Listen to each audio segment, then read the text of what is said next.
And then I think the big one though was a few years ago, I had a conversation with a coach who the Cliff Notes was it was kind of around this time, dog days of the year.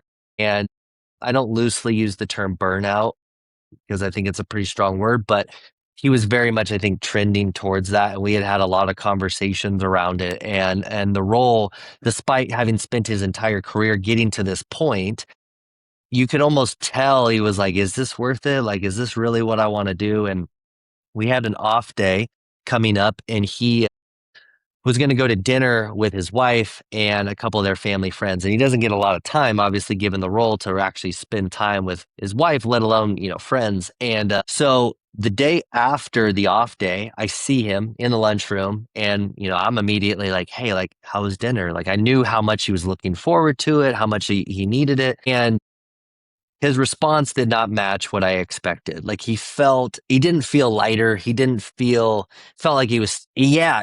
Like it was very much not what I had expected from him. And so I asked him a little bit more about it. And what he ended up sharing was that, much like you do when you have a meal, you start to tell stories and his wife started to talk about like different family moments. And he was like, Zach, I'm sitting here listening to my wife tell all these stories, and I couldn't help but think, like, I don't remember a lot of these. And I was there for a good number of them, but like I was there physically.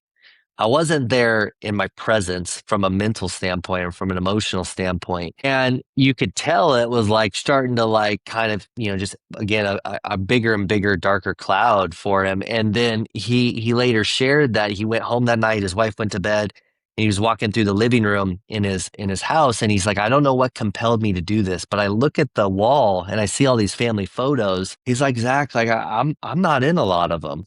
And it was to this day is one of the harder conversations that I felt like I have had in the profession because I felt so deeply for him and it's one of those conversations where you want to have the perfect thing to say and I don't know that there is such a thing. Sometimes it's just the presence in that moment. And but within all of that, it was a conversation that I realized it's like, man, you pour into everybody else, but like who pours into you? And I think for us, one thing we know is that coaches, nobody shapes an athlete's development more than coaches.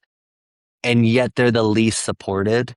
And oftentimes they're the ones expected to kind of take the toll of everything and be bulletproof and be invincible and not be human.